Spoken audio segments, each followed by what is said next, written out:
You probably cleaned your kitchen last weekend, wiped down the counters, maybe even lit a candle or sprayed something citrusy to make the space feel fresh again. But let me ask you something. When was the last time you touched that shadowy corner behind the fridge? Or reached under the stairs where the vacuum never quite fits?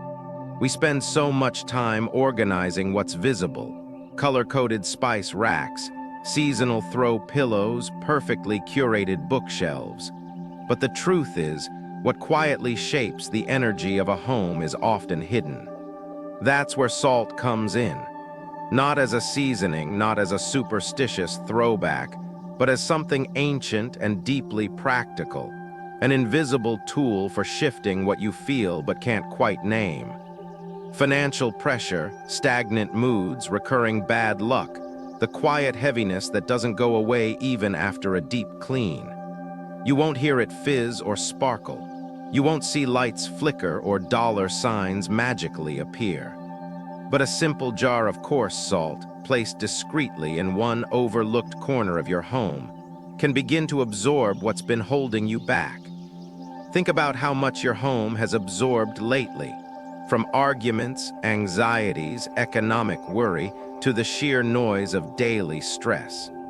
Salt doesn't fix your life, but it purifies the unseen weight we carry in our spaces, and that alone can change how energy moves, how money sticks instead of slipping away, how opportunities feel easier to say yes to. If you've tried decluttering, manifesting, and still feel stuck, maybe it's not about doing more. Maybe it's about doing something simpler, but with sacred intention. Tonight, as the house settles into quiet and no one's watching, try this. Place a jar of natural salt in one of the places your hand hasn't reached in months. Don't announce it. Don't expect a miracle, just do it quietly. And let the shift begin where no one sees, but where everything starts. Part 1. Salt small but spiritually mighty. It's easy to underestimate salt.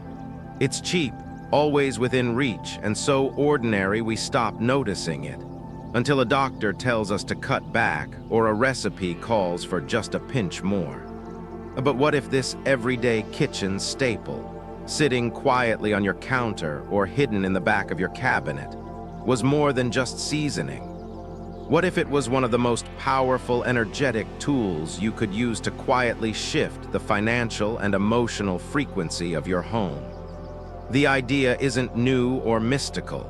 It's grounded in something we all experience but rarely talk about: the invisible weight that builds up in a space over time. Think about it. How many times have you walked into a room and felt tension before a single word was said? How often do you sense that something feels off in your house, even when it looks clean and put together? Salt responds to exactly that. Not the clutter on your countertop, but the energy that lingers after a heated argument, the stress that settles into walls after months of financial worry, the stuck feeling that builds in corners we haven't touched in years. Salt doesn't perform magic, it performs maintenance. It absorbs emotional residue the same way it draws moisture from the air. Its crystalline structure, formed by pressure and time, gives it a natural ability to neutralize, stabilize, and clear. It doesn't need a ceremony. It doesn't need anyone to believe in it. All it needs is a quiet place, untouched and sincere, to begin working. There's something profoundly honest about that. We live in a culture obsessed with productivity, always doing more, fixing more, manifesting harder. But what if part of your healing, part of restoring financial flow or mental clarity, wasn't about another vision board or a better budgeting app, but about putting a small jar of unrefined salt in a place your energy has ignored? Not every solution needs to be loud. Some solutions are steady. Salt isn't loud. It doesn't announce its work. But if you give it time and the right placement, you'll notice how the atmosphere of a room lightens, how sleep feels deeper, how small conflicts don't escalate, how clients suddenly reach out again. It doesn't chase wealth, it holds space for it. And that subtle difference is everything. When energy in a room is agitated or confused, abundance doesn't know where to land. But when a space is grounded, cleansed of static, softened from chaos, it becomes a container for things to stay, grow, and thrive. That's what salt does. It clears a landing zone. You might not see it happening, but you'll feel it. You'll notice how your mind quiets more easily at night, how your mornings begin with more clarity, fewer delays. You'll feel it in your decisions, in how you respond to setbacks, in how often you start to say, "I don't know what changed, but something feels better." That's not a coincidence. That's energy being rebalanced at the most invisible level. Still skeptical. That's fair. It's hard to believe something so mundane could do anything meaningful. But then again, most powerful things are deceptively simple. Salt doesn't need validation. It doesn't care if you believe. It just sits in silence and does the work no one else wants to. You may not see the shift in your bank account overnight, but you will begin to feel a new kind of clarity, the kind that often precedes opportunities, healing, and unexpected doors quietly opening. If you've been carrying invisible weight, if your home has felt heavy without reason, if your progress has been halting and hard to explain, try this. Find a spot in your home that no one touches, a corner behind a plant, a shelf beneath your stairs, a space that feels forgotten. Place a small jar of natural salt there. Don't overthink it. Just place it, breathe, and let it be. Give it a week. Give it a month. You don't need to talk about it or track results. Just notice. Because sometimes what shifts your life isn't another to-do list or another book on abundance. Sometimes it's a silent shift in the air, caused by something as small and ancient as a jar of salt doing what it's always done, absorbing the weight so you can start to rise. Part 2, 3 golden placements for a salt jar. Number 1, southeast corner, where wealth winds begin. If you're going to place a salt jar anywhere, let it be here first, the southeast corner of your home. This isn't just a compass direction. It's the energetic entry point for abundance. In traditional space wisdom and even modern intuitive design, southeast is known as the zone where prosperity flows in. It's the place in your home that, when left stagnant or cluttered, quietly clogs your financial progress without making a sound. You won't hear the blockage. You'll just feel its results. Money slipping through your fingers, delays that come out of nowhere, or small gains that vanish before they build. That's why this placement isn't just symbolic, it's strategic. The southeast corner holds what many call the wealth wind.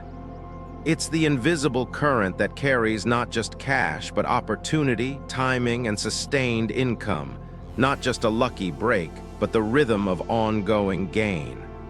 So what does this have to do with salt? Everything. Salt is the stabilizer. It doesn't create energy. It clears the path so energy can move freely.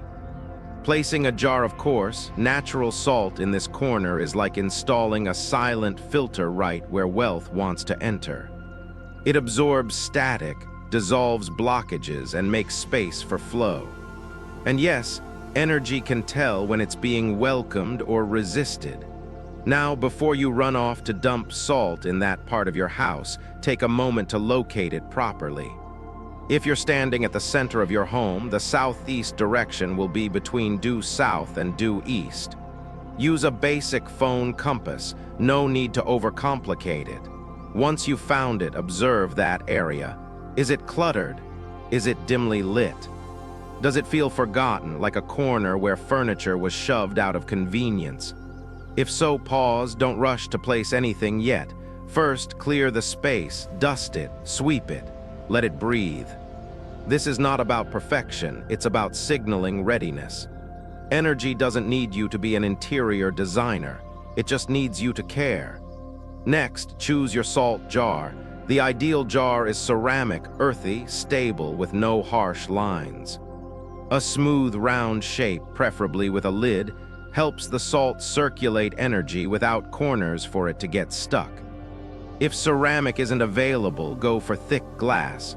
Avoid plastic. Energy doesn't flow through plastic, it gets distorted.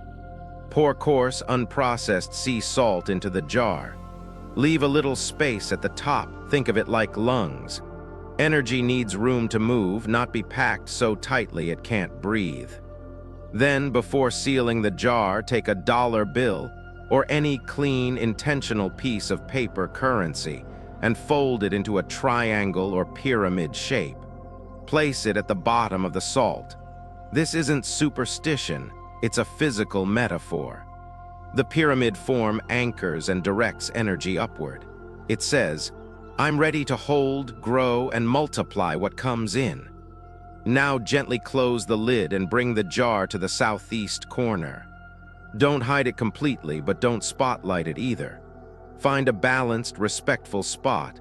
A shelf that's eye level or higher, a small table, or even a sturdy plant stand. The key is elevation. Energy needs to rise, not sink. Once placed, leave it alone. Don't fidget with it. Don't explain it to guests. This is a silent agreement between your space and your intention. Every time you pass that corner, let it be a quiet reminder. You are no longer blocking the flow, you are holding space for it. Over time, you might start to notice small shifts. The air in that corner might feel lighter. You might find yourself lingering there longer than usual. A phone call you'd been waiting for suddenly comes through. An invoice clears faster than expected. These aren't coincidences. They are confirmations that something is indeed moving. If after a few weeks your salt starts clumping, darkening, or forming crystals, that's a good sign. It means it's absorbing, but it also means it's time to refresh. Energy, like anything living, needs renewal. Simply discard the old salt respectfully. Never pour it down the sink.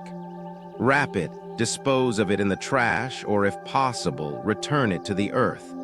Then refill the jar, same as before, and place it back with the same intention. Consistency creates momentum. One more thing, light matters. If possible, allow natural light to touch that corner during the day. If that's not feasible, a soft, warm lamp nearby is enough. Light activates and uplifts. A well-placed salt jar in darkness can still work, but one that sees light every morning, that's energy that breathes. So why the southeast? Because this is where the shift begins.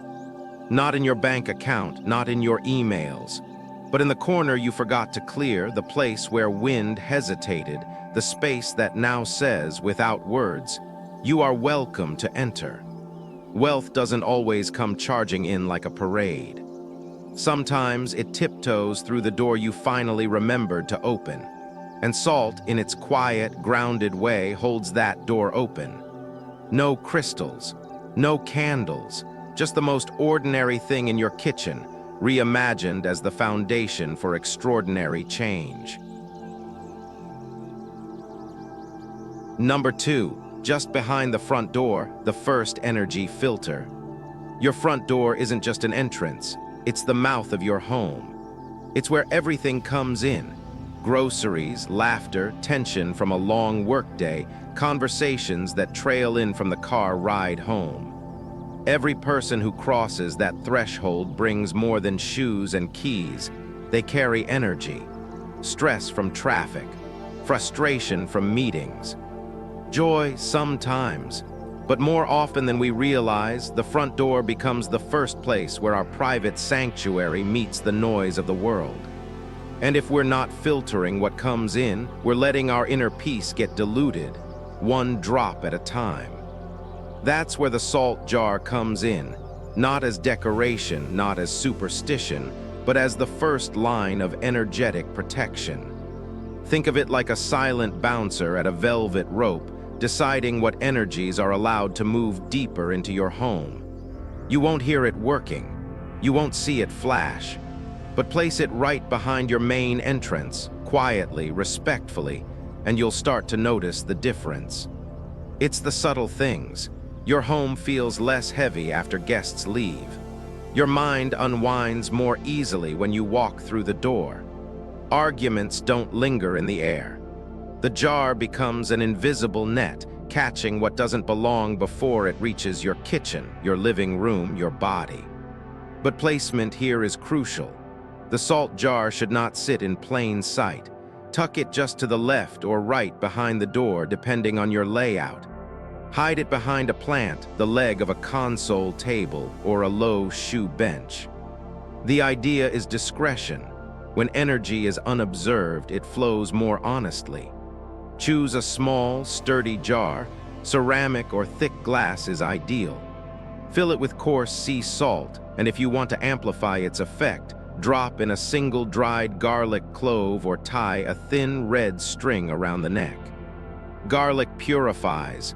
Red charges the space with protective warmth. Then leave it alone. Don't talk about it to visitors. Don't move it around every week.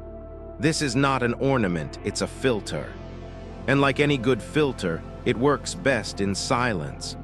One essential detail: never place the jar directly in the walkway where feet pass over it. That disturbs the energetic flow and can scatter what the salt is trying to collect. Let it be present but not intrusive. Think of it like a doorman who never needs to speak, just stand and witness. Over time, you'll notice something almost eerie. People who used to bring chaos into your life might stop coming around. Interactions that once drained you will feel less frequent. The door becomes more than a physical divider. It becomes an energetic gate. And this small jar of salt, sitting just beyond it, becomes your home's quiet guardian. It holds the line between what stays outside and what belongs inside.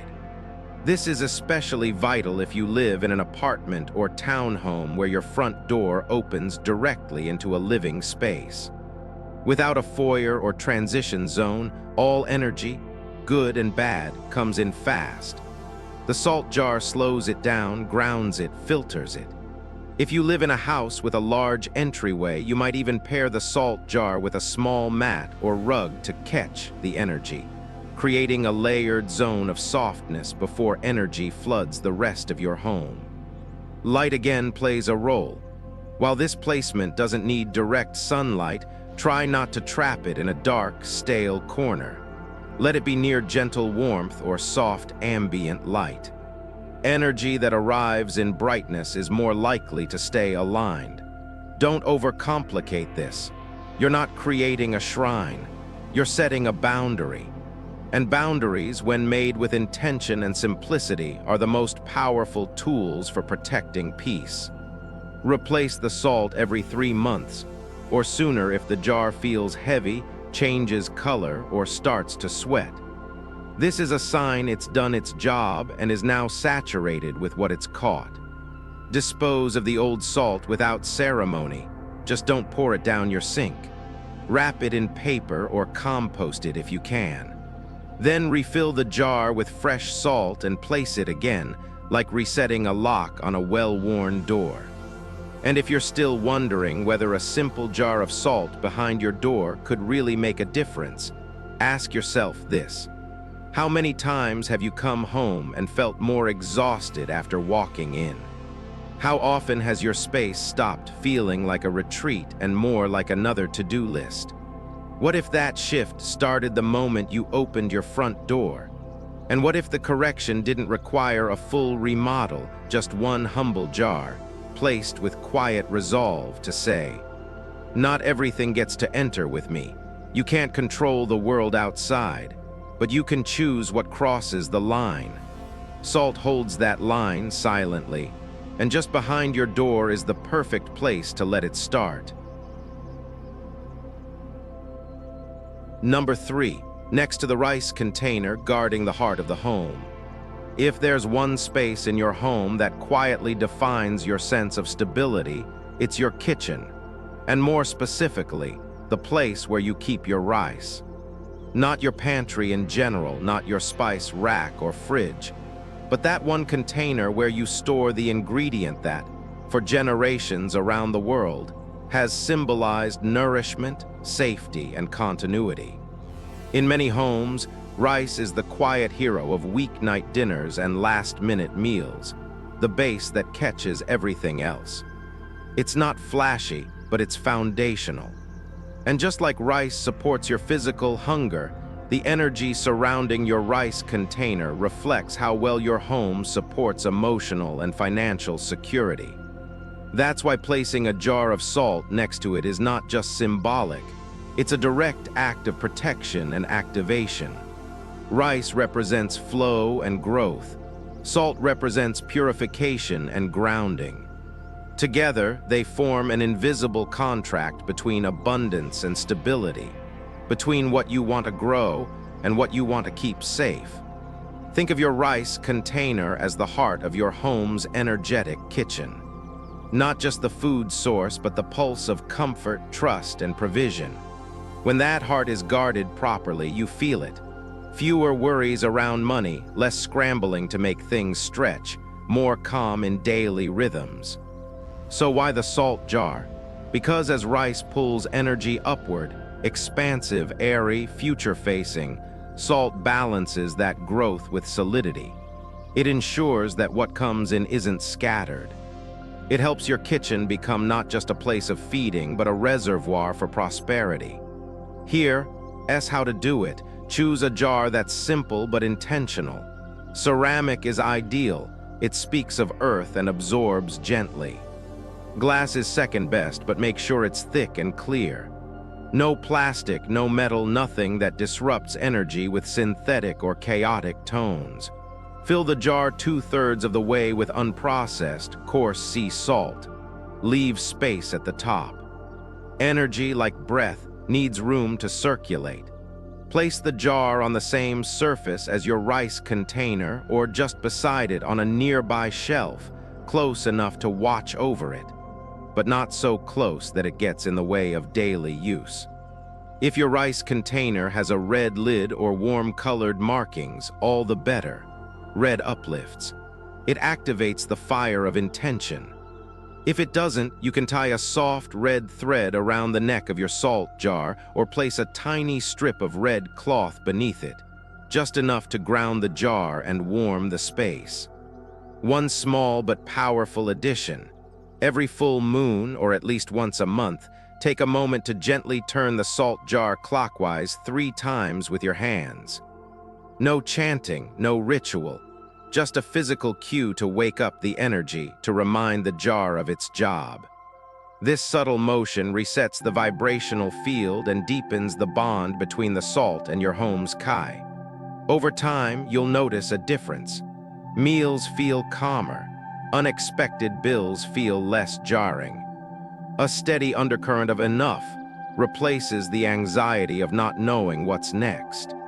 If you're someone who felt financial instability lingering even after you've budgeted, cut back, restructured, this placement won't solve everything, but it can reset the tone.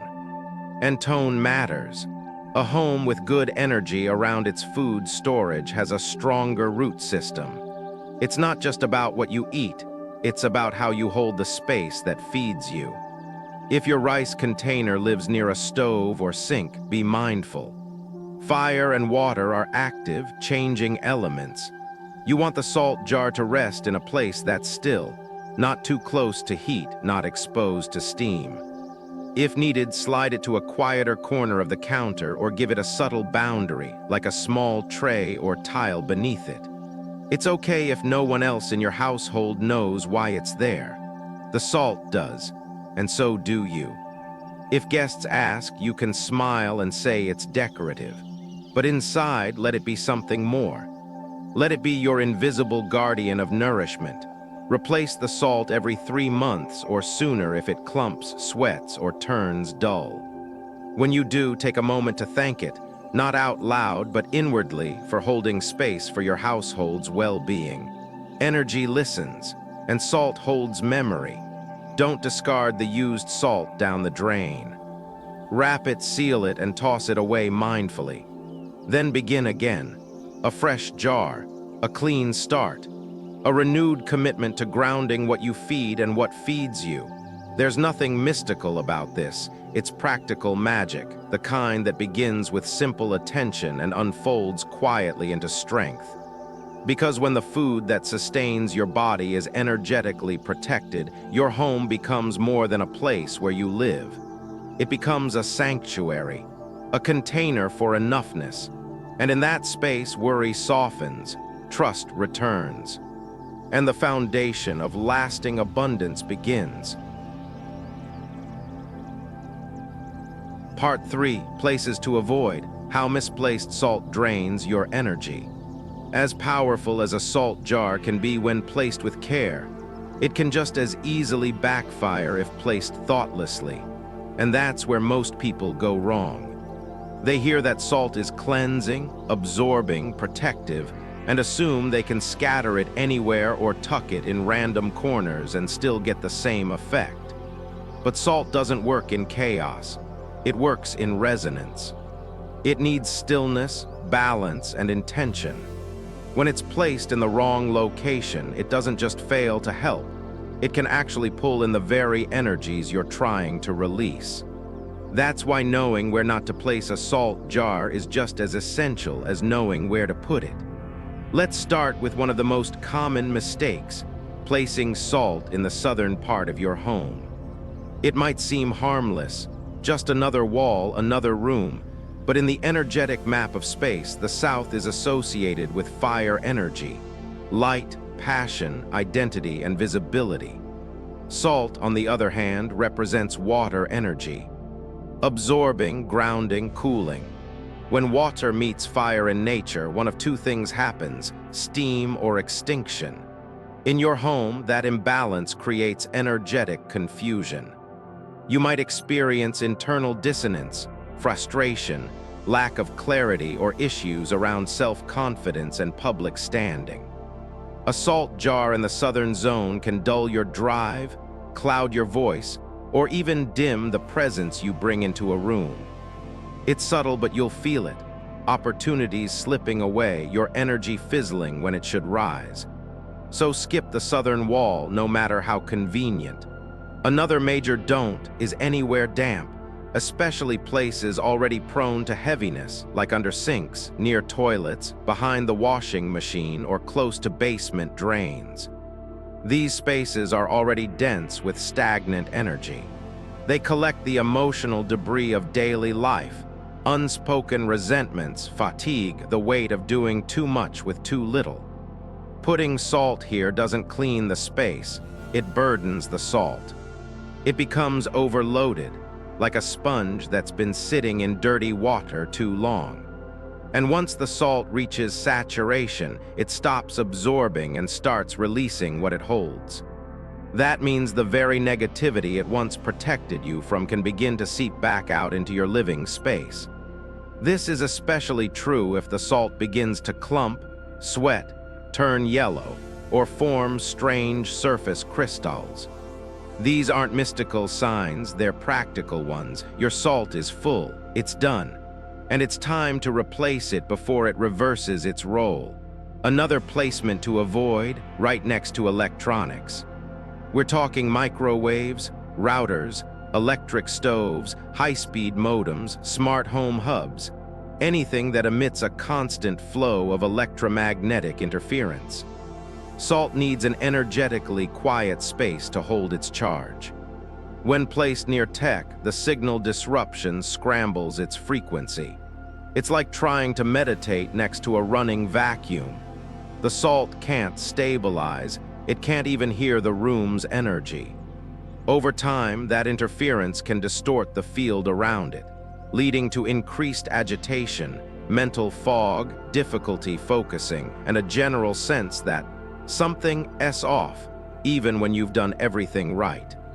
If you've placed a salt jar in your kitchen, but it's sitting beside a microwave or induction burner, move it. Give it space. Let it settle somewhere it can listen. And now here's a big one: never leave a salt jar empty. Whether you're cleaning, replacing, or forgot to refill it, an empty salt jar sitting in your home is like a broken promise to the space. Energetically, it sends the message: I wanted support, but I abandoned the process.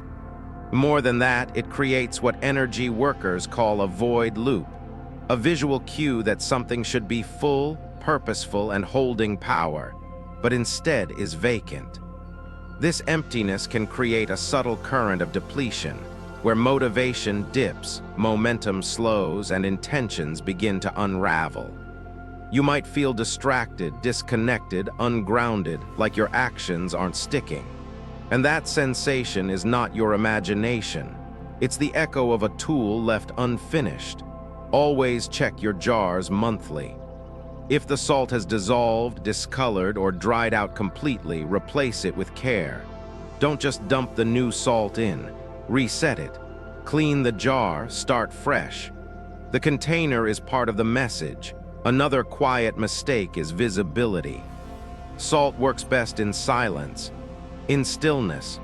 When you place it where it's constantly being looked at, moved, questioned, or handled by others, its energy gets stirred, its intention diluted. Think of it like a seed. Would you dig it up every day to see if it's sprouting?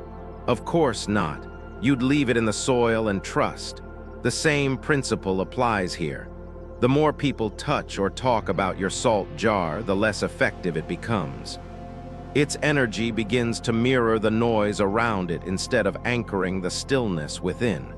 Place your jars where they can exist without interference. That doesn't mean hiding them obsessively. It just means protecting their purpose. This also includes children or pets. If you live in a lively home, consider placing salt jars on elevated shelves or behind subtle objects, not in places where they become toys or conversation starters. Finally, never eat the salt from a Feng Shui jar. No matter how clean it looks, no matter how natural it seems, once salt has been placed with the intention to absorb energy, it has done exactly that. It is no longer food. It is a filter.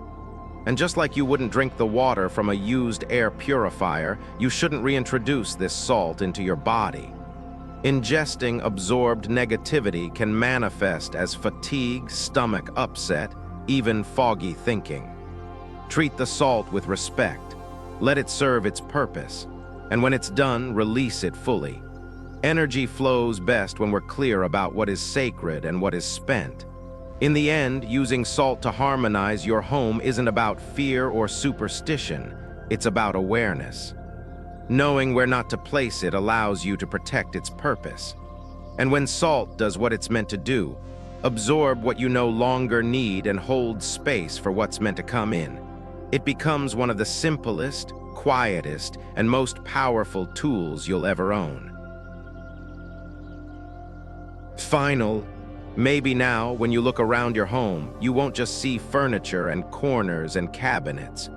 You'll start to notice the quiet spaces, the ones you haven't touched in months. The ones that carry a certain heaviness you couldn't quite name before. Because what this simple ritual with salt has taught us isn't just about objects. It's about energy. How it flows, how it stalls, and how much of our stress, our financial strain, our fatigue, often begins in places we forget to clean, both physically and energetically. We began with something small, a single jar, a pinch of natural salt. But if you've followed closely, you've seen how much that one gesture can hold. Grounding energy near your rice container to stabilize your sense of enoughness, guarding your front door to filter what enters your life, opening the southeast corner to let prosperity move in instead of drift by. These aren't just placements on a map. They are statements, boundaries, invitations. Each one says something specific. This space matters. I am present here. I choose what I hold and what I release. And what about the places to avoid? They matter just as much, because healing isn't just about adding something new. It's about knowing where not to place our hope, where not to overload our tools, where to stop letting good energy be drowned by noise, dampness, or distraction. Salt teaches us that even something ordinary can become sacred if it's placed with care, if it's given space, if it's allowed to do its work in peace. So now you don't have to remember every direction. You don't have to memorize every detail. Just hold onto this. Put salt where you want energy to stay clear, stay strong, and stay quiet. Avoid where it will fight, overflow, or scatter. And when in doubt, pause, listen. Let your home tell you where it's been holding its breath.